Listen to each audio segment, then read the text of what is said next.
brought to you by Silver Pumps.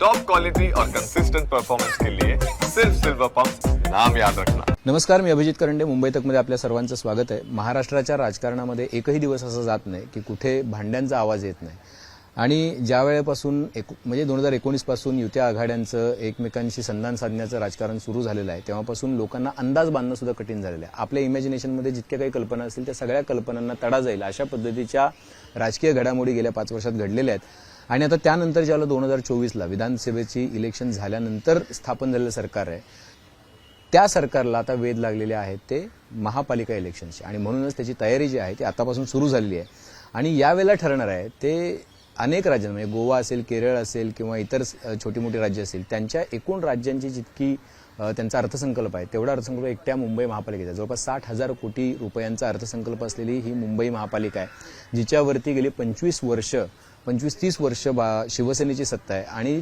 ती सत्ता आता भाजपला खुणावते आणि त्यामुळेच आता इथं नव्या समीकरणांची नांदी येते का काय असं वाटायला लागले आणि म्हणून आपण बघितलं की ज्या राज ठाकरेंच्या मुलासाठी एका जागेची तडजोड महायुतीने केलेली नव्हती त्याच राज ठाकरेंच्या घरी काल एकनाथ शिंदे स्वतः डिनर डिप्लोमसी किंवा डिनरसाठी पोहोचलेले होते। ते थेट डायनिंग टेबलवर होते। आता याचा काय अर्थ आहे? एकनाथ शिंदेंना किंवा महायुतीला काय गरज आहे राज ठाकरेंची काय ताकद आहे आणि राज ठाकरे त्यांच्यासोबत गेल्यामुळे उद्धव ठाकरेंचं काय नुकसान आहे? उद्धव ठाकरेंची खरंच ताकद आहे का मुंबईमध्ये अजूनही? या सगळ्या गोष्टींबद्दल चर्चा होऊ लागली आणि म्हणूनच या सगळ्याबद्दल बोलण्यासाठी आपल्यासोबत ज्येष्ठ पत्रकार संदीप आचार्य आहेत। शिवसेना आणि मनसे या दोन्ही पक्षांना त्यांनी अत्यंत जवळून बघितलेलं आहे। या दोन्ही पक्षांची कार्यपद्धती, त्यांचे नेते यांचा त्यांचा जवळपास 20-30 वर्षांचा अभ्यास आहे आणि म्हणून त्यांच्याकडून आपण जाणून घेणार आहोत की नेमकं काय राजकारण महाराष्ट्रामध्ये घडत आहे। ठाकरे विरुद्ध ठाकरे पुन्हा एकदा हा संघर्ष महाराष्ट्राला बघायला मिळणार आहे का? संदीप सर, तुमचं खूप खूप स्वागत आहे। पहिलं तर मला हे विचारायचं की कालची मूव म्हणजे ज्या राज ठाकरेंसाठी एकही जागेची तडजोड करायला शिंदे तयार नव्हते, म्हणजे 3ला 5 कमी असताना दारात उभे होते सदा सरवणकर आणि त्यांनी नाहीच अर्ज मागितला। शेवटी राज ठाकरेंच्या मुलाचा पराभव दादरमध्ये बघावा लागला। आता त्याच राज ठाकरेंच्या डायनिंग टेबलवर एकनाथ शिंदे, हे चित्र बघून तुमच्या डोक्यामध्ये काय आलं पहिल्यांदा? मी तुम्हाला याच्यामध्ये सांगतोय, हे राज ठाकरे यांचं हुशारीचं राजकारण आहे। खरं सांगायचं तर राज ठाकरेंनी ही डिनर डिप्लोमॅसी आज पहिल्यांदा नाही केलेली आहे। मधल्या काळात देवेंद्र फडणवीस यांना त्यांनी बोलावलं होतं। एकनाथ शिंदेनी सांगितलंच आहे की गेल्या महिन्यात राज ठाकरे यांनी फोन केला होता, जेवणासाठी आमंत्रित केलं होतं। देवेंद्र फडणवीस यांनी तशाच प्रकारे सांगितलं होतं। राज ठाकरेंकडे जाणारे अनेक नेते आपण बघितले असतील, बरेच वेळेला राज ठाकरेंकडनं त्यांना आमंत्रण असतं आणि राज ठाकरे हा आकर्षणाचा केंद्रबिंदू आहे लाखो लोकांचा। राज ठाकरेंकडे आज एकही आमदार नसेल, नगरसेवक नसतील, तशा अर्थाने राजकीय ताकद नसेलही तरीही राज ठाकरेंचं जनमानसावरती काही प्रमाणामध्ये गारूड आजही आहे। त्यांच्या सभांना लाखो लोक येतात आणि मुंबई महापालिकेच्या राजकारणाचा विचार करताना शिंदेंसाठी आणि भारतीय जनता पार्टी या दोघांसाठी ते फार महत्त्वाचं आहे। त्यामुळे राज ठाकरे यांनी बोलावलं आणि जायचं नाही असं करणं त्यांना आत्ता कोणालाही शक्य नाही आहे। सो एकनाथ शिंदे जेवायला गेले, जनरल गप्पा झाल्या असतील, थोड्याफार राजकीय गप्पाही झाल्या असतील। आत्ता महानगरपालिका निवडणुकीचे तशा अर्थाने काही पडघम वाजत नाहीये, ते दिवाळीनंतर कदाचित इलेक्शन होईल, अजूनही सुप्रीम कोर्टाचा निर्णय बाकी आहे। बरोबर, त्यामुळे पण तरीही मुंबईवरती शेवटी शिवसेनेला कुठल्याही परिस्थितीमध्ये शिवसेनेला बाहेर घालवणं आणि भारतीय जनता पार्टीची इच्छा आहे की आपण सत्ता मुंबई महापालिकेत आणावी, त्यातही प्रयत्न हा एकतही असेल। आता याच्यामध्ये अनेक पैलू आहेत। आपण जर बघितलं तर जर मुंबईमध्ये एकनाथ शिंदेंच्या शिवसेनेबरोबर युती करायची म्हटली तर ठाण्यात काय करणार? ठाण्यामध्ये 131 जागा आहेत, तिथे 22 जागा भाजपच्या आहेत, 66 जागा या एकनाथ शिंदे गटाच्या आहेत। मग तिथे युती होणार की नाही होणार? बरं, कल्याण डोंबिवलीत काय करणार? कारण प्रश्न काही फक्त मुंबई महापालिकेपुरता नाही, पुणे, नाशिक सगळ्याच ठिकाणचा प्रश्न येणार आणि जर शिंदेंबरोबर मुंबईत युती केली तर बाकीच्या ठिकाणी काय करणार? अनेक मुद्दे याच्यामध्ये आहेत। आता या सगळ्यामध्ये राज ठाकरे हा फॅक्टर महत्त्वाचा अशा करत आहे की मराठी मतं राज ठाकरे उद्धव ठाकरे यांनी कोणत्याही कारणासाठी एकत्र येऊ नये, हाही एक त्यातला हेतू आहे। त्याचबरोबर राज ठाकरेंनी राज्यातल्या सध्याच्या टोकाच्या परिस्थितीवरती आपल्या विरोधात बोलू नये, हा दुसरा मुद्दा आहे। मुंबईमध्ये रस्ते ज्या प्रकारे खणून ठेवलेले आहेत, मनसेवाले टीका करतायत पण ते थेट ना एकनाथ शिंदे नगरविकास करत त्यांच्याकडे अजिबात टीका करत नाही। थेट जबाबदारी कोणाला धरायला पाहिजे? हे सिमेंट काँक्रिटीकरणाची योजना कोणाची होती? मुख्यमंत्री असताना शिंदेंच्या काळामध्ये तयार झालेली योजना आहे।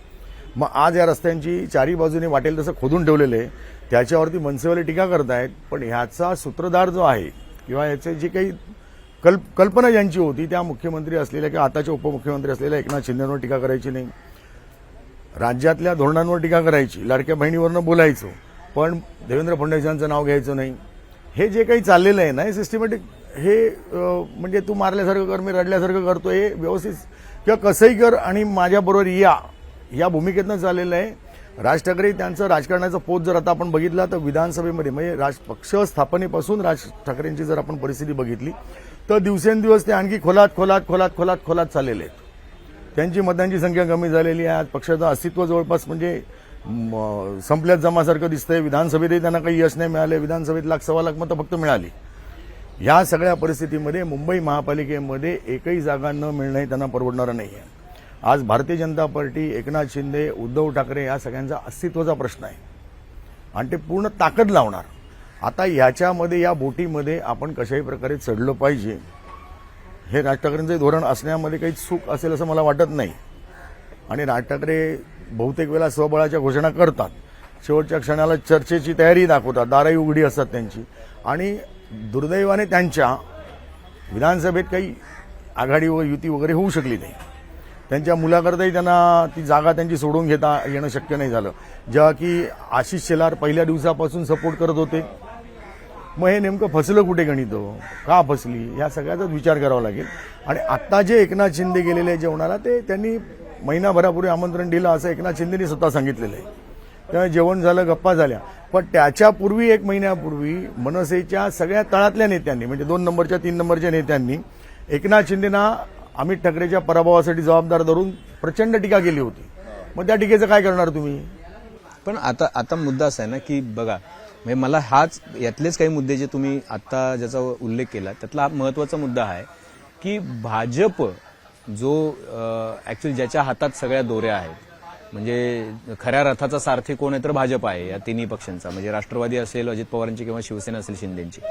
भाजप थेट युती करत नाहीये, पण शिंदे जात आहेत. याचा अर्थ असा आहे का की भाजपकडे आता जागा नाहीये, त्यामुळं शिंदे जिथं जिथं भाजप काय सिंग्युलर लढणार आहे किंवा भाजप स्वबळावर जाणार आहे तिथे तिथे शिंदे जे आहेत ते सुद्धा आपलं वर्चस्व सिद्ध करण्याचा प्रयत्न करत आहेत. शिंदे ही स्वतःची ताकद वाढवण्यासाठी करतायत का हे महायुतीच्या आदेशाने करतायत?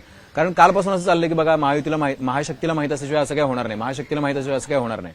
पण जर ठाण्यामध्ये, नाशिकमध्ये, पुण्यामध्ये जर शिंदेना स्वतंत्र लढावं लागणार असेल, आपल्याला आज माहित नाही लढणार असेल, तर मग राज ठाकरे हा खूप मोठा फॅक्टर ठरू शकतात.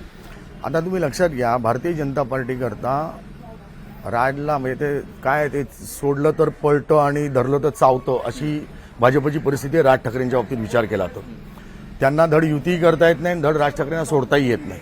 कारण राज ठाकरेंची मुंबईमध्ये नाही म्हटलं तरी ताकद आहे. त्यांची मराठी एक मतं आहेत, एक ती मतं शिवसेनेबरोबर जाऊ नयेत, उद्धव ठाकरेंबरोबर जाऊ नये, ती तुटावीत. आणि त्यांनी परत भाजपवरती टीका करू नये हा मुळात भाजपचा अंतस्थ हेतू आहे. आता मुंबईमध्ये उत्तर भारतीयांची संख्या लक्षणीय आहे. उत्तर भारतीयांची मतं आहेत, गुजरात्यांची मतं आहेत, ही मोठ्या प्रमाणात आहेत. मराठी मतं दिवसेंदिवस कमी होत चाललेत. आणि बाळासाहेब ठाकरे आणि भाजप एकत्र असताना म्हणजे युती असताना भाजप शिवसेना युती होती, बाळासाहेब ठाकरेंची ताकद होती, तरी मराठी मतं एक गठ्ठा कधीही शिवसेनेला भाजपला मिळालेली नाही आहेत. आणि शिवसेनेचा एकूण बेस जर बघितला तर सुरुवातीपासून युती आघाडी तडजोडी करत करत वेगळ्या प्रजा समाजवादी पक्षापासून सगळ्यांबरोबर त्यांनी युत्या आघाड्या केलेल्या आहेत. 90च्या दशकामध्ये भारतीय जनता पार्टीबरोबर युती झाली आणि तिथून त्यांची खरी वाटचाल सुरू झाली. हिंदुत्वाच्या मुद्द्यावर ते पुढे गेले. 85ला एकदाच त्यांना स्वबळावरती ताकद एक मिळाली होती, चित्र झालं होतं. त्याच्यानंतर मराठी मतं एक गठ्ठा कधीही शिवसेनेला पडलेली आपल्याला बघायला मिळणार नाही. गुजराती मतं होती, उत्तर भारतीय मतं शिवसेनेकडे त्या काळात होती, बाळासाहेबांच्या काळात. नंतरच्या काळामध्ये मोदी लाटेमध्ये सगळी मतं बऱ्यापैकी भाजपकडे वळलेली आपल्याला बघायला मिळतात. आता राज ठाकरेंची विधानं, कधी परप्रांतीयांना मारा, कधी मराठी मतांचा मुद्दा, कधी गुजरात्यांच्या विरोधातली स्टेटमेंट, अशी जी वेगळी इश्यू बेस त्यांची जी स्टेटमेंट्स आहेत त्याचं ते समर्थनही व्यवस्थित योग्य पद्धतीने करतात. पण त्याच्यामुळे भारतीय जनता पार्टीची गोची होऊ शकते राज ठाकरे यांना यांच्याबरोबर थेट युती केली तर.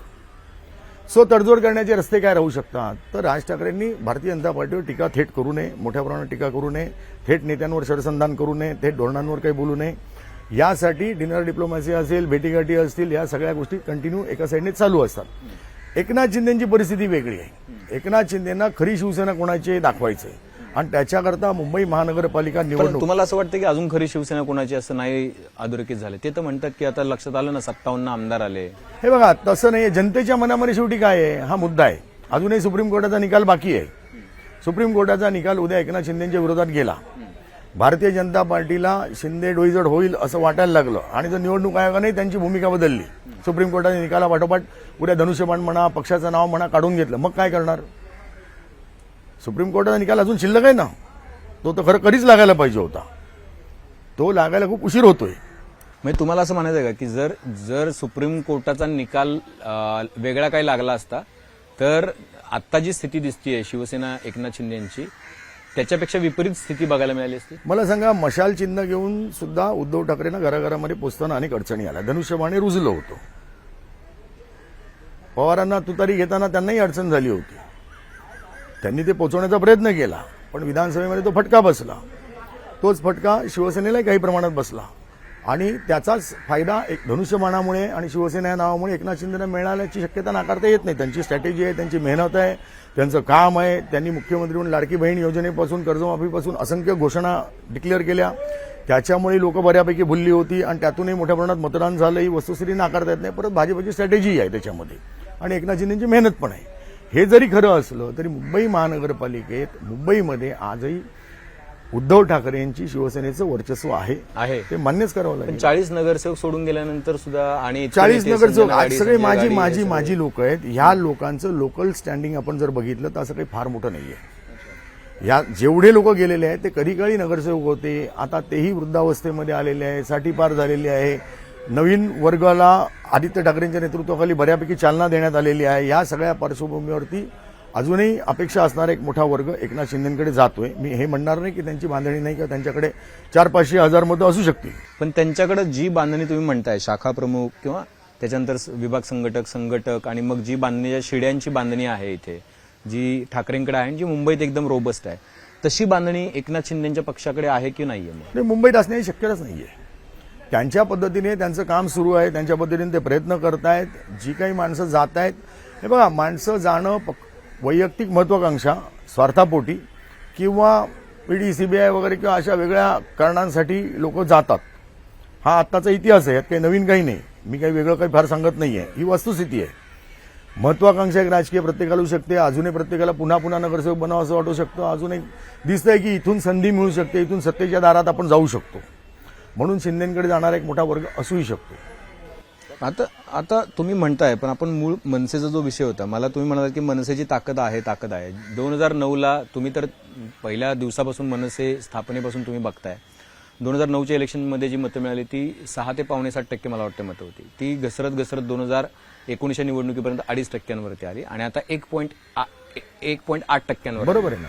ठीक आहे. माहीम, मी फक्त काही उदाहरणं देतो. माहीममध्ये महेश सावंतांना 50,000 मतं मिळाली, विजयी उमेदवार. अमित ठाकरेंना 33,000 मतं मिळाली. वरळीमध्ये आदित्य ठाकरेंना 63,000 मिळाली.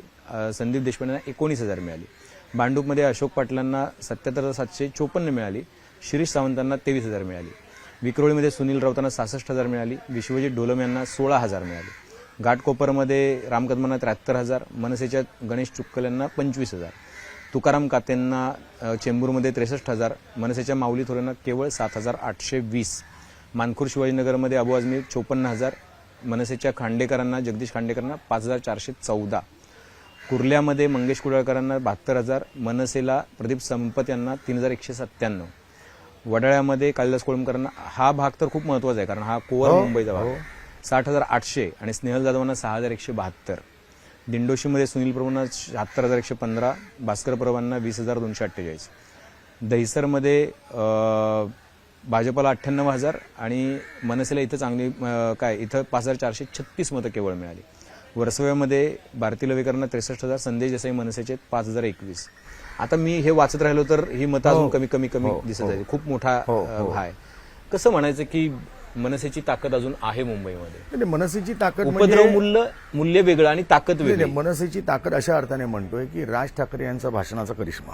पण भाषणं तर ते गर्दी होते, मिळत नाहीत. मतं मिळत नाही. याचं कारण तेच त्यांच्या भाषणात सुरुवातीच्या काळात जेव्हा सांगायची की लोकांना गृहीत धरू नका आणि त्यांच्या ज्या भूमिका बदलत गेल्या सातत्याने, अगदी पक्षाच्या चिन्हापासून ते झेंड्यापासून सगळ्याच गोष्टीत ते बदलत गेले, भूमिकाही बदलत गेली.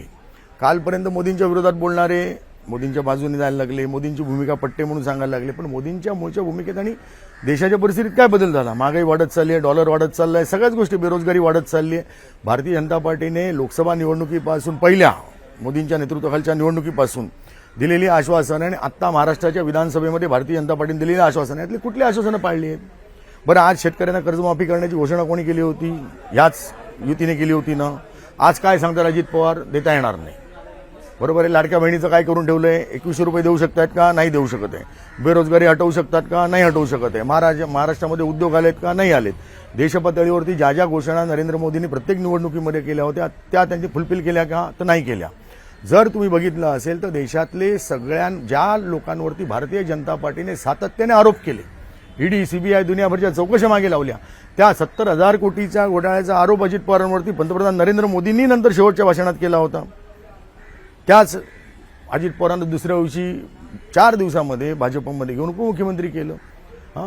आपल्या नांदेडच्या अशोक चव्हाणांना आदर्श घोटाळ्याच्या संदर्भामध्ये जेलमध्ये पाठवण्याची घोषणा 2014 साली नरेंद्र मोदींनी घेतली. त्यांना खासदार बनवलं, त्यांच्या मुलीला तिकीट दिलं. मग या सगळ्या गोष्टी राज ठाकरेंना दिसत नाहीत का? मग राज ठाकरेंच्या भाषणात त्या येत नाही आहेत आणि येतात ते उद्धव ठाकरेवरती टीका. आता उद्धव ठाकरे आज 3 वर्ष मुंबई महापालिकेमध्ये सत्ता नाही, महाराष्ट्रातल्या महानगरपालिका नगरपालिकांमध्ये निवडणुका नाही 3-3.5 वर्ष, तरी तुम्हाला उद्धव ठाकरेंवरती टीका करावी लागते. म्हणून मी विचारलं की या मतांचा आकडा सांगितलं की मला प्रश्न म्हणजे काय होतं आहे का शक्यता? आज लोक गृहीत धरत नाहीत, पण तरी भारतीय जनता पार्टी किंवा एकनाथ शिंदे कुठली शक्यता सोडायला तयार नाहीयेत. म्हणजे ही 7,000 5,000 मतं पाहिजे. आता सुद्धा आजच्या घडीला सुद्धा 5-7 मतं एक तर पाहिजेत, हा एक भाग झाला. कारण ती मतं जर उद्या उद्धव ठाकरेंकडे गेली तर उद्धव ठाकरेंच्या बऱ्याच जागा येऊ शकतात. आता चित्र मला जे दिसतंय ते असं आहे की मधल्या काळामध्ये उद्धव ठाकरेंनी विधानसभा निवडणुकीच्या पराभवानंतर आणि ज्या प्रमाणात शिवसेनेमधनं रोज लोक जात आहेत, त्यांनी मुंबईसाठी स्वतंत्रपणे वारंवार निरीक्षक नेमले. आजही रेग्युलर तपासलं जाते. तर त्यांच्या तपासणीमध्ये तळातला जो गटप्रमुख आहे, तळातला जो कार्यकर्ता आहे, शाखेवर उपस्थित राहणारा जो शिवसैनिक आहे, अनेक शाखा प्रमुख आहेत, यातला कोणीही पक्ष सोडून जाण्याचा विचारामध्ये नाही, असा एक 55,000चा वर्ग त्यांच्याकडे नोंदणीकृत आहे. नोंदणीकृत 55,000 मी जबाबदारीने सांगतोय. कार्यकर्त्यांमधला गटप्रमुखांपासून शाखा प्रमुखांपर्यंत हे त्यांनी स्वतंत्र निरीक्षक नेमून 6 स्वतंत्र निरीक्षक नेमले आणि त्यांनी तपासलेले आहे. त्यातून उद्धव ठाकरेंना एक विश्वास निर्माण झाला. अडचण याच्यातली उद्धव ठाकरेंच्या बाबतीत जी मला दिसते ती अशी आहे की उद्धव ठाकरे लढायला तयार आहेत, कार्यकर्ता त्यांच्याबरोबर आहे, पण या मधल्या फळीतले जे नेते आहेत यांनाच कॉन्फिडन्स नाही आहे. त्यामुळे ते खाली ठामपणे उभे राहताना दिसत नाहीये आणि तीच उद्धव ठाकरेंची खरी अडचण आहे. मग मी आता मी टप्प्याटप्प्याने यासाठी होतोय कारण मला हे सगळं थोडं विस्तारानं समजून घ्यायचं. आता मुद्दा असा आहे की तुम्ही म्हणालात की राज ठाकरेंकडे जी मतं आहेत 5,000 असतील 8,000 असतील, जी काही त्यांना हवी आहेत भाजपला किंवा शिवसेनेला हवी आहे, मग ऍक्च्युअली एकनाथ शिंदेसोबत राज ठाकरे आले तर त्याचा शिंदेंना काय फायदा आहे? नाही, आता बघा तुम्ही की मुंबईमध्ये सुद्धा शिंदेंनी आमदार निवडून आणले, त्यांचा खासदारी आलेला आहे. या सगळ्या पार्श्वभूमी 48 मतांनी आला. 48 मतांनी का पण येईना, पण वायकरांचं म्हणून एक स्थान होतं ना. अनेक वर्ष शिवसेनेमध्ये त्यांनी काम केलेलं आहे. शिवसेनेचा त्या पट्ट्यामध्ये त्यांची ताकद आहे, प्रभाव आहे. लोकसभा निवडणुकीमध्ये काही गणितं वेगळ्या कारणासाठी शेवटच्या टप्प्यात ते गेल्यामुळे काही अडचणी त्यांना झाल्या असतील मतदान मिळवायला. पण आता मुंबई महानगरपालिकेचा विचार केला आपण, जर निवडणुकीचा विचार केला तर जोगेश्वरी वगैरे सगळा जो पट्टा आहे गोरेगावपासून, त्या पट्ट्यावर वायकरांचं एक स्थान आहे, त्यांची एक ताकद आहे तिकडे, हे मान्यच करावं लागेल. वर्षानुवर्ष शिवसेनेसाठी त्यांनी तेच काम केलं होतं. बरं, ते का गेले हे जगाला माहिती आहे, ते त्यांनी स्वतःही सांगितलेल्या या गोष्टी. आता मुद्दा असा येतो की एकनाथ शिंदेंनी जो कॉन्सन्ट्रेट केलेला वर्ग जो मी बघतोय आज आत्ताच्या घडीला, त्यामध्ये त्यांच्या दृष्टीने दहिसर ते जोगेश्वरी या पट्ट्यामध्ये त्यांना जास्तीत जास्त जागा येऊ शकतात. समजा असं धरू आपण की भारतीय जनता पार्टी, हे हायपोथेटिकल आहे आता सगळं, पण भाजप आणि एकनाथ शिंदेची सेनेची युती झाली तर एकनाथ शिंदेना किमान 227 मधल्या 60 जागा तर सोडाव्या लागतील, 55 जागा तर सोडाव्या लागतील. राष्ट्रवादीला एक 10-12 जागा सोडतील, त्यांची ताकदच नाहीये मुंबईमध्ये, आणि उर्वरित जागा भारतीय जनता पार्टी लढेल. याच्यामध्ये मनसेला स्थान असेल का? तर माझ्या मते भाजप ते स्थान देणार नाही. का? याचं कारण उत्तर भारतीय मतं आहेत, गुजरातींची मतं आहेत. राज ठाकरे आयत्याला काय भूमिका घेतात, मधल्या भूमिकाचे काय परिणाम होऊ शकतील, अनेक गोष्टी त्याच्यामध्ये. गंगेच्या संदर्भात त्यांनी जे काय आत्तामध्ये विधान केलं त्याच्यातनं दुखावलेला एक मोठा वर्ग आहे. तुम्ही इतकं कसं आहे, जे राज ठाकरे वारंवार सुरुवातीपासून भाषणात सांगायचं की लोकांना गृहीत धरू नका, लोक त्यांना तेच आज सांगतात ना मतदानातनं की आम्हाला गृहीत धरू नका. मग हे राज मतदानातनं दिसतंय. मग जो भाजपवरती नाराज होईल वर्ग तो शिंदेवरती नाराज नाही होणार जर राज ठाकरेंना घेतलं तर. नाही ना, शिंदेना मुंबईत तशा अर्थानं जर बघितलं तर त्यांना फक्त कमवायचंय, गमवायचं काही नाही. भारतीय जनता पार्टीकडे त्यांची एक व्होट बँक आहे. शिंदेची युती केल्यामुळे शिंदेची स्वतंत्र आयडेंटिटी आहे, त्यांना मतं द्यायला यांना कदाचित अडचण येणार नाही. पण भारतीय जनता पार्टी म्हणून तोच उत्तर भारतीय नाराज होऊ शकतो, भारतीय जनता पार्टी म्हणून तोच गुजराती वर्ग नाराज होऊ शकतो, ही इव्हन मराठी वर्गही नाराज होऊ शकेल कदाचित काही प्रमाणामध्ये. म्हणजे हे सगळं राज ठाकरेंची मतं तर पाहिजेत महायुतीला, पण राज ठाकरे आहे असे नको. मतांपेक्षा राज ठाकरेची टीका नकोय. भाजपला. तुम्ही समजून घ्या, भाजपला राज ठाकरे अंगावर जाणो. तो लावरे तो व्हिडिओ सारखा प्रयोग जर त्यांनी आता मुंबई महापालिकेमध्ये केला तर भारतीय जनता पार्टीला उद्या काय होईल सांगता येणं कठीण आहे. एवढं पण त्यांच्या भाषणांचा मतांवर परिणाम नाही होत नाही. त्यांनी किती भाजपवर टीका करू. पण ती मतं उद्या ट्रान्सफर होऊन उद्या शिवसेनेला मिळू शकतात ना, उद्धव ठाकरे ठाकरेकडे जाऊ शकतात. म्हणून ते नको. कदाचित राज ठाकरेची मतंही वाढू शकतील. कारण आज असं आहे, मधल्या काळात पुलाखालनं बरंच पाणी वाहून गेलेलं आहे. आज केंद्रामध्ये 10 वर्ष 11 वर्ष मोदींचं सरकार आहे. महाराष्ट्रामध्ये आज भाजपने स्वतःचं सरकार म्हणजे युती करून सरकार मिळवलेलं आहे. आणि लोकांना जी आश्वासनं दिली होती त्यातली काहीच आश्वासनं पूर्ण होत नाही. हे जर ताकदीने राज ठाकरे ज्या पद्धतीने मांडू शकतात, जी मांडणी करू शकतात, ती जर त्यांनी महानगरपालिका निवडणुकीत मांडणी करायला सुरुवात केली, मुंबई महापालिकेचा खजिना खाली करण्याचं काम करण्यापासून सगळे आकडेवारी करून भाषणं करायला सुरुवात केली तर ते या लोकांना परवडणार आहे का? भारतीय जनता पार्टीला हा महत्त्वाचा मुद्दा आहे. शिंदेना परवडणार आहे का? हा महत्त्वाचा मुद्दा आहे. त्यांची मतं निश्चितपणे कमी होऊ शकतात, राज ठाकरेंची वाढू शकतात, शिवसेनेकडे वर्ग वळू शकतो. बरं ठीक आहे. मला एक तर गोष्ट क्लिअर झाली तुमच्या सांगण्यातून की राज ठाकरेंचा काय फायदा आहे भाजपला आणि शिवसेनेला, ही गोष्ट क्लिअर झाली. आता राज ठाकरेंचा काय फायदा आहे शिवसेनेसोबत किंवा इनडिरेक्टली महायुतीसोबत जाण्यामध्ये? असं आहे की राज ठाकरेंना ह्याची जाणीव आहे की त्यांच्याकडे म्हणावी तशी पक्ष बांधणी आज नाही आहे. अजूनही ज्या पद्धतीने बांधणी होणं आवश्यक होतं ती बांधणी त्यांच्याकडे नाही आहे. दुसरी गोष्ट, मतं मिळत नाही, हे उघड सत्य आहे. दिवसेंदिवस मतं कमी होत चालली आहे. मान्यता पण पक्षाची यावेळेला गेलेली आहे. आता चिन्ह राहील नाही राहील इथपासून सगळ्यात प्रश्न त्यांच्या पुढे आज निर्माण आहेत. या सगळ्या पार्श्वभूमीवरती तुम्ही बघा की भारतीय जनता पार्टी आणि एकनाथ शिंदेना अंगावर घेऊन त्यांना मिळवायचे काय? परत त्यांचे परत जागा पण निवडून आल्या पाहिजेत ना. याच्यामध्ये फायदा शिवसेनेचा होणं हेही राज ठाकरेंकरता घातक आहे त्यांच्या राजकीय प्रवासाच्या दृष्टीने. कारण त्यांचा सगळा विरोध हा उद्धव ठाकरेंनाच आहे. मूलतः त्यांचा विरोध उद्धव ठाकरेंना आहे. आज उद्धव ठाकरेंची शिवसेना संपली तर राज ठाकरेंची शिवसेना बऱ्यापैकी वाढू शकते, ताकद होऊ शकते. हा एक त्यातला बेस आहे त्याच्यामध्ये. अशा वेळेला समजा आपले 4-10 आमदार नगरसेवक निवडून आले तर एक दाखवायला का होईना आपल्याकडे ताकद राहते. उद्या जर मुंबई महापालिकेमध्ये राज ठाकरेंना एकही नगरसेवक निवडून आणता आला नाही, जसं ठाणे महानगरपालिकेत त्यांचा एकही नगरसेवक आला नाही, कल्याण डोंबिवलीला नाही, पुण्यातही ते भुईसपाट झाले, नाशिकमध्ये भुईसपाट झाले, आणि आता जर मुंबईत एकही नगरसेवक आला तर राज ठाकरेंच्या अस्तित्वाचाच प्रश्न निर्माण होईल ना. या भीतीपोटी असेल किंवा या विचारापोटी असेल, ते सध्या या सगळ्यांची जवळीक करू पाहत आहेत. म्हणजे जे काही मिळेल ते म्हणजे ते जास्तच असेल. म्हणजे शून्यापासून सुरुवात केली तर ते 2-3 जे काही होईल ते पॉझिटिव्ह असेल आणि म्हणून त्यांना आता महायुतीसोबत जाण्यात त्यांचा फायदा आहे. पण ते पॉझिटिव्ह होईल याची 100% खात्री आहे या ठिकाणी. कारण ज्या काही 20 जागा मिळाल्या किंवा 50 जागा मिळाल्या तर समजा उद्या युतीने मिळून प्रत्यक्ष युती न करताना 5-10 ठिकाणी यांच्याकरता जागा सोडल्या. राज ठाकरेंची ताकद ज्या भागामध्ये असं आपण मराठी मतदार ज्या भागामध्ये राहतात असं जर आपण बघितलं तर समजा आपण भांडूपमध्ये आहे, भांडूप, विक्रोळी, बायकाळा, दादर, माहीम पट्टा आहे, त्याच्यानंतर चेंबूर वगैरे ह्या सगळ्या पट्ट्यामध्ये इथं या सगळ्या भागामध्ये मनसेच्या किती जागा मनसे लढले तर ताकदीने जिंकून येऊ शकते? मी आता 227 जागा मी आकडा नाही विचारते, पण समहाऊ ज्या वेळेला तुम्ही 3 पक्षांमध्ये वाटणी करा, परिस्थितीत जर विचार केला आणि जर युती झालीच नाही, मनसेबरोबर कुठल्याही प्रकारे कोणाची युती आघाडी वगैरे काही झाली नाही, तडजोड झाली नाही, तर त्यांच्या 2-4 जागा येणं पण शक्य नाही आहे, कठीण आहे. म्हणजे ज्या दादरमध्ये अमित ठाकरे प्रभाव स्वीकारायला लागला तिथेही आज मनसेला वातावरण अनुकूल नाहीये. आणि काय कारण आहे?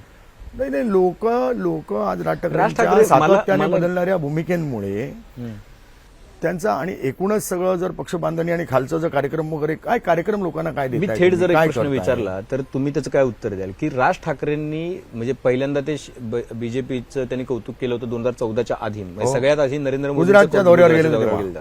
ते पंतप्रधान झाल्यानंतर ज्या पद्धतीने ते सगळा कारभार झाला त्यांनी टीका केली 1900 इलेक्शन्स पर्यंत, आणि 19 नंतर परत त्यांनी भूमिका. तुम्हाला असं वाटतंय का की राज ठाकरेंनी भाजपवर किंवा भाजपसोबत त्यांचे असलेले संबंध किंवा त्यांनी जे काही भाजपला पाठिंबा दिले ते मतदारांना नाही आवडलं मुंबईतल्या, महाराष्ट्रातल्या, असं म्हणायचं? नाही, ते तर नाहीच आवडलं. दुसरी गोष्ट, लोकांना लढणारी माणसं आवडतात ना. भारतीय जनता पार्टी सुरुवातीच्या काळामध्ये जर आपण बघितलं असेल तर ते किती टक्के मतं मिळाली याच्यावर बोलायची, जागा यायच्याच नाहीत त्यांच्या. लोकसभेत सुद्धा दोन खासदार होते, बरोबर आहे, ते प्रत्येकाला टक्केवारी सांगायची. पण मुंडेंपासून सगळ्यांनी शरद पवारांच्या विरुद्ध, काँग्रेसच्या विरुद्ध प्रचंड आकाश पाताळ एक आरोप करायला सुरुवात केल्या. त्यांच्या विमानातनं दाऊदचे गुंड फिरले इथपासून सगळं अख्खा महाराष्ट्र पेटवायचं काम केलं. आज गॅस दरवाढ होते, आंदोलनं करत होती, त्या लोकांनी अख्खा देश डोक्यावर घेतला. गॅस सिलेंडर 5 रुपयाने वाढला, डोक्यावर घेतला देश. डॉलर 5 रुपयांनी वाढला, 60 रुपयापर्यंत गेल्याबरोबर हे देश की प्रतिष्ठा गिर रही है, डॉलर रुपयाने गिर रहा है हे सांगणारे लोक, आज डॉलर 87 रुपयावर गेला. या सगळ्या पार्श्वभूमीवरती राज ठाकरे जी आंदोलनं करतायत ती आणि लोकांच्या जीवनमरणाच्या प्रश्नासंबंधी गॅस दरवाढीचा विषय आहे. तुम्हाला मोठं आंदोलन करता आलं असतं शिवसेनेलाही, म्हणजे उद्धव ठाकरेंकडे करता आलं असतं. आज पेट्रोल डिझेल सगळं दरवाढ होतंय. समजा आता जर पेट्रोल डिझेल आंतरराष्ट्रीय बाजारामध्ये किमती कमी होत असताना भारतीय जनता पार्टी डिझेल पेट्रोलच्या किमती कमी करत नाहीये. तो मुद्दा तर लोकसभा विधानसभेला पण नाही चालला ना, महागाईचा प्रश्न तो बेरोजगारी नाही ना. भारतीय जनता पार्टीने वेळोवेळी ते मुद्दे हिंदुत्वाचे चालवले, मुद्दे चाललेत ना. पण त्याच्याबरोबर तेही चालवले ना, लोकांचे प्रश्नही चालवलेत ना प्रत्येक वेळेला. तुम्ही समजून घ्या, भारतीय जनता बघा, स्मृती इराणीपासून सगळ्यांनी गॅस सिलेंडर घेऊन अख्खा देश पेटवला होता ना. कसं काय तुम्ही विसरता? भारतीय जनता पार्टीने देशभरात महागाईचे प्रश्न, शेतकऱ्यांचे प्रश्न, शेतकऱ्यांना हमी भावापासून असंख्य आश्वासन दिली होती. पण हिंदुत्वाचं ज्याला वारं चालू झालंय, माझा प्रश्न असा आहे की हिंदुत्वाचं वारं चालू झाल्यामुळेच आता आपल्याला या अशा लोकांशी संबंधित असलेल्या गोष्टींवरती आंदोलन करून यश मिळत नाही, असं जर राज ठाकरे किंवा त्यांच्या पक्षाला वाटत असेल तर त्यात काय चूक आहे? कारण लोकांना विधानसभेला मधल्या काळात राज ठाकरेंनी हिंदू जननायक त्यांची होर्डिंग्स बेटिंग्स भरपूर लागली होती, भगवी शाल वगैरे पांघरून बघितलं होतं. नाही ना, विधानसभेत काही मिळालं.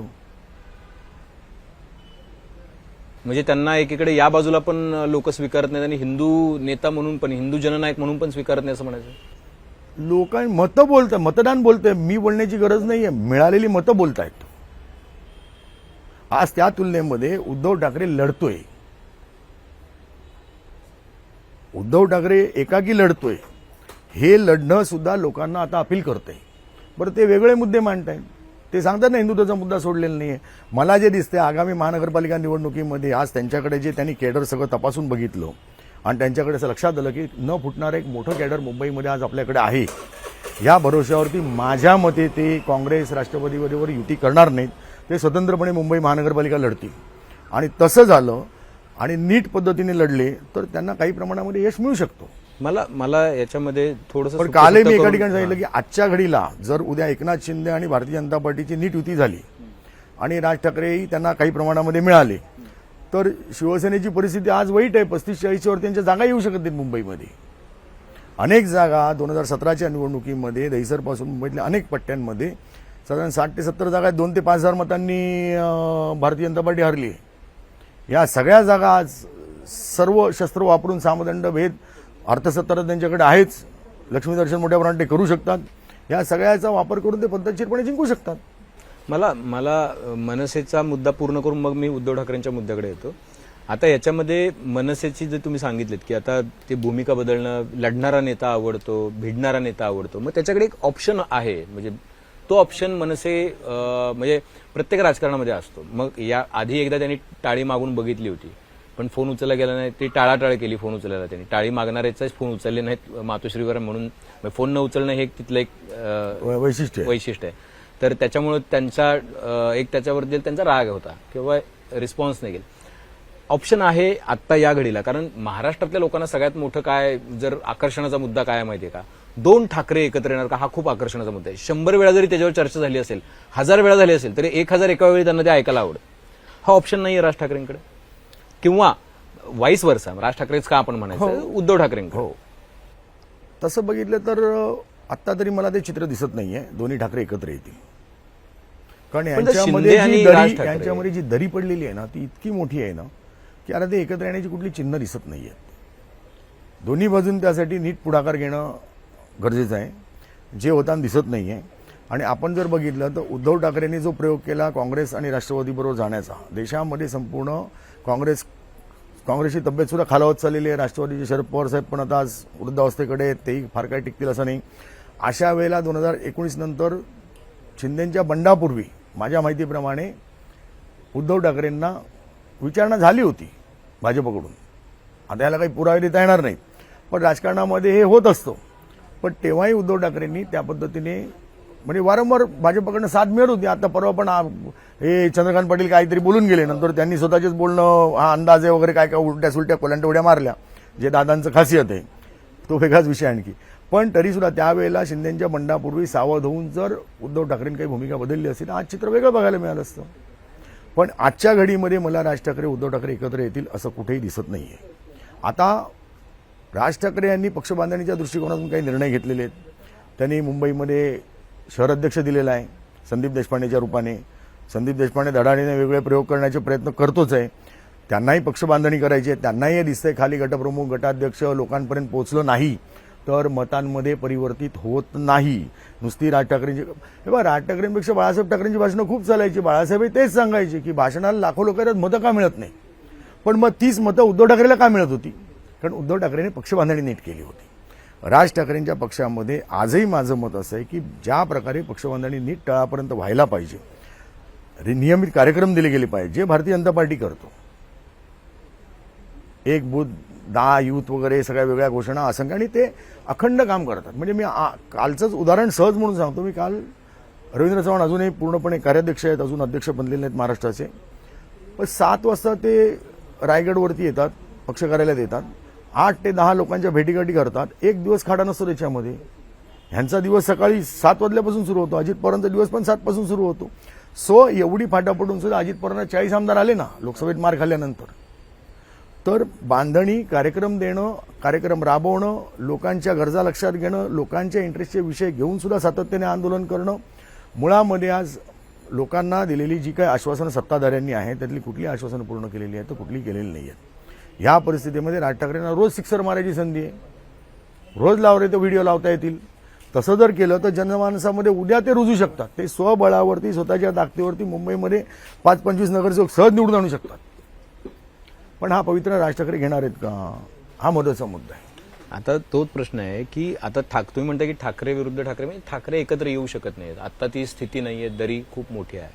मग अशा वेळेला ज्याला ठाकरे विरुद्ध ठाकरे लढाई होती, मुंबईमध्ये पण तोच प्रयोग करून बघितला त्यांनी. म्हणजे भाजप शिवसेनेची युती जरी नाही झाली तरी मुंबईमध्ये ज्या सभा झाल्या ठाकरेंच्या, दोन्ही ठाकरेंच्या, एकमेकांविरुद्ध जास्त होत्या. अर्थात उद्धव ठाकरेंनी अधिक त्याला वजन भाजपवरती टीका करण्यात किंवा मोदी शानवरती टीका करण्यात, फडणवीसवर टीका करण्यात दिली.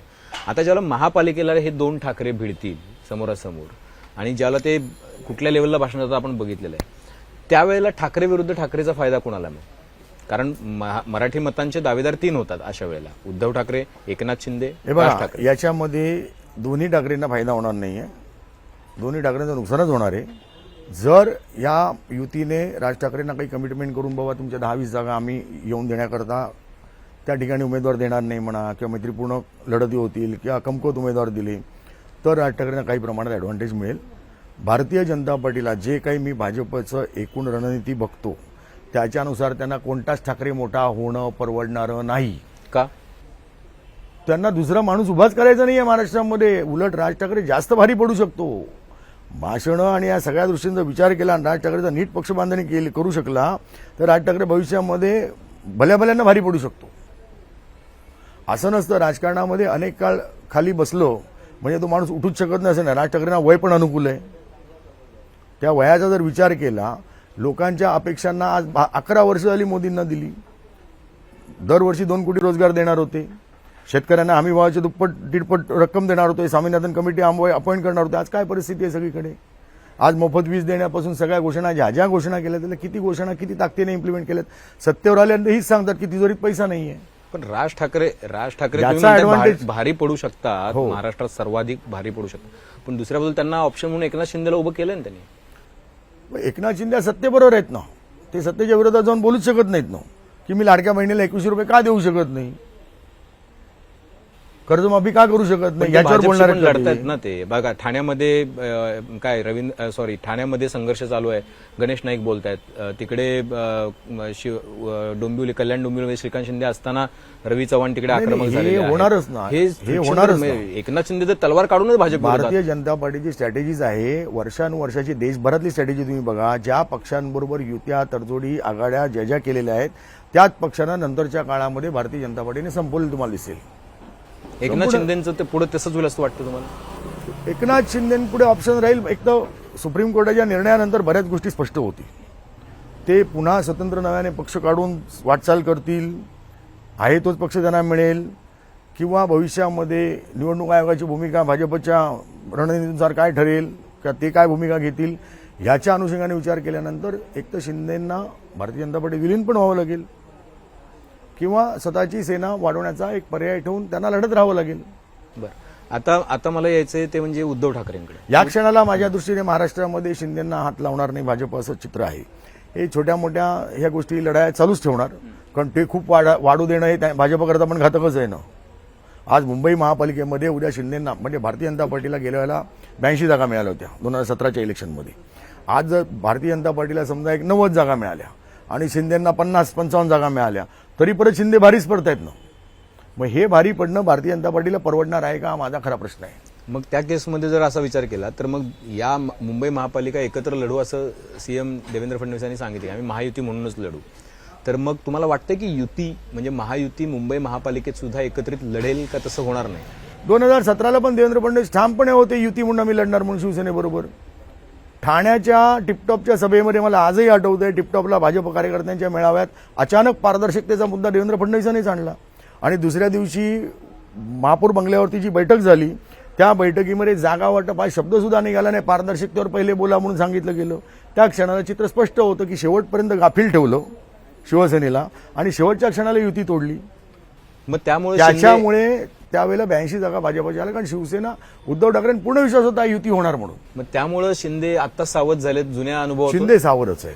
शिंदेच्या बाबतीमध्ये एक शिंदेच्या बाबतीमध्ये एक मान्यच करावं लागेल, माणूस अत्यंत सावध आहे. कमीत कमी तोंड उघडतात. त्यांचं काम अर्ध्या वेळेला न बोलूनच व्यवस्थित होत असतो आणि ते न बोलून नीट कार्यक्रम करतात. ते स्वतःच सांगतात की मी नीट कार्यक्रम करतो. ते रुसले तरी कार्यक्रम होतो. हा, आता असं आहे की मनसेच्या मेळाव्यामध्ये, मागच्या मेळाव्यामध्ये अमित ठाकरेंच्या पराभवानंतर जो मेळावा झाला त्याच्यामध्ये मनसेच्या 2 नंबर फळीतल्या सगळ्या नेत्यांनी एकनाथ शिंदेना जबाबदार धरलं होतं ना. अमित ठाकरेंच्या पराभवासाठी प्रचंड टीका केली होती. मग अशा परिस्थितीमध्ये सुद्धा एकनाथ शिंदे थंड डोक्याने काम करतात. आज मनसेलाही लक्षात आलं की मुंबईमध्ये जर आपल्याला टिकायचं असेल, मुंबईमध्ये काही जागा आणायच्या असतील तर आपल्याला शिंदेनेही धरावं लागेल. बरं, ह्याच्यातली स्ट्रॅटेजी अशी आहे की भारतीय जनता पार्टी युती करणार नाही, ते युतीचं आश्वासन देत नाहीयेत. तसं त्यांनी स्पष्टपणे दिलं असतं तर राज ठाकरे कशाला शिंदेबरोबर गेले असते. त्यामुळे शिंदेंना धरून राहिलो की भाजपला एक भीती राहते की बाबा हे कधी एकत्र आले तर. सो भाजपलाही राज ठाकरेंना चुचकारत राहावं लागतंय. म्हणजे इंडिपेंडेंट मूव्ह आहे शिंदे. हे सगळे प्रत्येक जण हुशार आहेत आणि त्यामुळे सावधपणे सगळे एकत्र येत आहेत सोयीनुसार. हे सोयीचं राजकारण आहे आणि हे लोक उघडे डोळे ठेवून बघतायत. याचा फायदा किंवा याचं कमीत कमी नुकसान या एकनाथ शिंदे आणि भाजपचं होईल, पण नुकसान होणार आहे ते राज ठाकरेंचं जर युती झाली नाही तर. अच्छा, सर्वाधिक नुकसान त्यांचं. सगळ्यात नुकसान वापर करून घेण्याला म्हणतात, पण गेल्या वेळेला पण झाला. तसंच झालंय, वापरच केलाय ना राज ठाकरेंचा. शेवटपर्यंत टीका करू दिली नाही. हेच डिनर डिप्लोमॅसी. एक दिवस आशिष शेलार जाणार, एक दिवस देवेंद्र जाणार, एक दिवस चंद्रशेखर बावनकुळे जाणार, एक दिवस बावनकुळे त्यांना विदर्भात बोलवणार, एक दिवस हे गडकरींना भेटणार. हे सगळं करून हाताला काय लागणार होतं? बरे, राज ठाकरेंना कळत नसेल अशातला भाग नाही, पण त्यांची काय गणित आहेत ती त्यांनी कधी स्पष्ट केलेली नाही आहेत. ती जर स्पष्ट केली एक तर त्यांनी भूमिका घ्यावी की हो मी भाजपवर जाणार, की नाही ही सगळी आश्वासनं जरी भाजपने पाळली नसली तरी भाजपच चांगलं आहे असं तरी सांगावं त्यांनी. आता लोक ते जे भाषणात सांगतात की गृहीत धरू नका, वेळोवेळी राज ठाकरे भाषणात सांगितलं, लोक याच सगळ्या त्यांच्या एकूण भूमिकेतनं त्यांना आज गृहीत धरत नाही, जे मतदानातनं दिसतंय. ठीक, मी बोलण्याची गरज नाहीये. आता मुद्दा आहे की आता उद्धव ठाकरेंकडे येतो. 2 ठाकरेंबद्दल चर्चा म्हणून उद्धव ठाकरेंना लोकांनी यावेळेला मतं का द्यावीत? म्हणजे ज्या हिंदुत्ववादासाठी बाळासाहेबांची भाषणं आपण ऐकलेत, बाळासाहेबांच्या भाषणामध्ये काय शब्द असायचे ते पण आपण ऐकले आणि 2012च्या इलेक्शनमध्ये तर तोपर्यंत बाळासाहेब स्वतःच भाषण करत होते. तर अशा वेळेला आपण नाही 2012 नाही त्याच्या आधी तर आपण अशा वेळेला आपण ज्याला बघतोय की वक्फ बोर्डाचा मुद्दा असेल किंवा मुस्लिमांबद्दलची ज्यावेळेला त्यांची वक्तव्य येतात तर हिंदुत्वाच्या मुद्द्यावरून राज ठाकरे असतील किंवा शिंदे असतील किंवा भाजप असेल त्यांना पूर्ण कॉर्नर करते. मुंबईसारख्या महानगरामध्ये ज्याला उत्तर भारतीयांची संख्या जवळपास 50% जास्त झाली आहे मतदारांची संख्या 50% जास्त मतदार उत्तर भारतीय. अशा वेळेला केवळ मराठी मतदार केवळ त्यांनी जे नॅशनलिझम म्हणजे हिंदुत्व राष्ट्रीयत्व म्हणजे हिंदुत्व हा जो त्यांचा प्रचार आहे हा कितपत टिकणार आहे. उद्धव ठाकरेंना मतं का द्यायची. त्यांनी हिंदुत्व सोडल्याचा प्रचार आहे. त्यांनी एका प्रकारे पक्षामध्ये त्यांनी काय लोकांना भेटत नाहीत लोकांना ऍक्सेस नाही तो नंतरचा पण मुद्दा आहे. पण हिंदुत्वाचा मुद्दा उद्धव ठाकरेंसाठी मोठा प्रॉब्लेमॅटिक ठरतोय का बीएमसी मध्ये. बघा दिल्लीमध्ये केजरीवालचं 10 वर्ष गारुड होतं. त्यांनी अनेक चांगल्या योजना आणल्या होत्या. शाळा चांगल्या केल्या रुग्णालयांची व्यवस्था चांगली केली मोहल्ला क्लिनिक काढली आणि मतदारांनी भरभरून मतं दिली. भारतीय जनता पार्टीने फार पद्धतशीरपणे त्यांची एक स्ट्रॅटेजी आहे. मग मद्य घोटाळा आला मग मंत्र्यांना अटक झाली मग केजरीवालला अटक झाली मग केजरीवाल सुटला कालांतराने करायची त्याच्यात काहीच दिसणार नाही काहीच निघणार नाही असं होईल. पण शीशमाल काढला बदनामीचे सगळे डावपेच खेळून त्यांनी पद्धतशीरपणे एकीकडे राज्यपालांचं दबाव तंत्र या सगळ्या ह्याच्यातनं त्यांनी दिल्लीची सत्ता शेवटी मिळवली. आत्ता सुद्धा अचानक दिशाशैलींवरती काढतात आदित्य ठाकरेला घेण्यासाठी. कुठूनही कसंही करून वेगळे तंत्रमंत्र करण्यामध्ये भारतीय जनता पार्टी अत्यंत हुशार आहे. सामदंड भेद असेल कूटनीती असेल या अर्थात राजकारणामध्ये आवश्यक आहे. आता त्याच्यामध्ये उद्धव ठाकरे कमी पडत असेल तर त्यांचा प्रश्न आहे. प्रश्न असा येतो की उद्धव ठाकरेंनी हिंदुत्व सोडलं का काँग्रेसबरोबर गेलं म्हणजे हिंदुत्व सोडलं असं होतं का. तसं काही नाही आहे. सोयीनुसार मुफ्ती मोहम्मद पासून सगळ्यांबरोबर काश्मीरमध्ये युती केली होती ना. तुम्हाला आज चंद्राबाबू नायडू चालतो त्यांची प्रत्येकांची स्टेटमेंट काढा नितीश कुमारांची स्टेटमेंट काढा संघाबद्दल काय बोलले ते काढा. ही मंडळी चालू शकतात अशोक चव्हाण चालू शकतो अजित पवार चालू शकतो. सोयीनुसार शरद पवारांचा पाठिंबा घेतला होता ना विधानसभेमध्ये भारतीय जनता पार्टीने तो चालू शकतो. तेव्हा भाजपने हिंदुत्व नाही सोडलं आणि काँग्रेसबरोबर गेलं शरद पवारांबरोबर गेलं की उद्धव ठाकरेंनी हिंदुत्व सोडलं. प्रश्न असा येतो की याचं उत्तर उद्धव ठाकरेंनी कणखरपणे द्यायला पाहिजे. जे लोकांच्या पचनी पडेल अशा पद्धतीने त्यांना उत्तर देता आलं पाहिजे. आज बघा उद्धव ठाकरेंनी आत्ता 7 प्रवक्ते नेमलेत कोणी थोबाड वाजवायला येत नाही पुढे. का बोलत नाही ती मंडळी. संजय राऊत जी एकटा संजय राऊत सुषमा अंधारे एक दोघं जण बोलतात. आता मुद्दा असा येतो की एकनाथ शिंदेबरोबर गेलेले शिरसाटांपासून प्रत्येक जण उत्तम प्रकारे बोलतात ना. मग हीच मंडळी शिवसेनेत असताना उद्धव ठाकरेंनी काय यांना बोलू दिलं नाही. आज सुद्धा जी शिवसेनेमध्ये चांगली मंडळी आहेत किंवा जी काही मंडळी आहेत त्यांना ताकदीने का बोलू दिलं जात नाही. अनेक प्रश्न आहेत. आता उद्धव ठाकरे जेवढ्या चुका करत जातील तेवढे ते प्रॉब्लेममध्ये येत जातील. पण ठाकरेंनी हिंदुत्व सोडलं नाहीये. कसं सोडणार.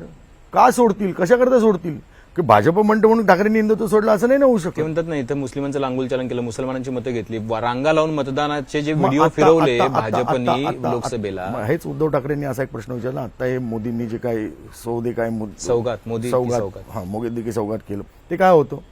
सरसंघचालक मशिदीमध्ये जातात ते काय होतं. उद्धव ठाकरेच विचारतात नाही सगळे. मग तेव्हा भाजपने किंवा संघाने हिंदुत्व सोडून दिलं असं नसतं ना. या देशामध्ये जे काय 28-30 कोटी मुसलमान तिकडे नितेश राणे करतायत ना की ते त्यांच्या टॅक्टिक्सचा तो भाग आहे. आता याला उत्तर देणे उद्धव ठाकरेंची जबाबदारी आहे. ते कमी पडत आहेत. त्यांनी अधिक आक्रमकपणे उत्तर द्यायला पाहिजे. ते सांगतात वारंवार मी हिंदू त्यांना रिप्लाय द्यावं लागतं. त्यांनी हे प्रूव्ह करायला लागेल आता पुढच्या काळामध्ये अधिक प्रमाणात. त्यांनी करून दाखवलं नावाची एक टॅगलाईन काढली होती 2012ला काढली महानगरपालिका निवडणुकीमध्ये. तर ती काढली होती. त्याच्यानंतर 2017ला त्यांचं सरकारच होतं त्यामुळे त्यांना काय वेगळं कॅम्पेन त्यांनी केलं होतं आणि त्यावेळेला तर बेसिकली शिवसेना भाजपचीच लढाई होती. आता 2017 नंतर इलेक्शनच झालेलं नाही. 17-20 आणि 5-25 जवळपास 8 वर्ष इलेक्शन नाहीये तशा अर्थी. जरी महापालिकेची काय 22लाच संपलेली आहे तिची मुदत तरी. आता मुद्दा असा आहे की शिवसेनेने जी कामं केली त्याच कामांवर तर टीका होतीये की तुम्ही 25 वर्षात रस्ते नाही करू शकलात मला कॉन्क्रिटीकरण करावं लागतं असं शिंदे सांगतायत. तुम्ही 25 वर्षात पाणी मला करावं लागतं. कचऱ्याचा प्रश्न सोडवणं मला करावं लागतंय. कचऱ्याचा प्रश्न आमच्या ठाण्यामध्ये किती मोठा आहे. रस्त्याचा प्रश्न आमच्या ठाण्यामध्ये किती मोठा आहे. कुठले ठाण्यातले प्रश्न सुटलेत तो जाऊन देत. तो विषय आणखी वेगळा राजकारणाचा भाग आहे. नाही शिंदे असं म्हणतात म्हणूनच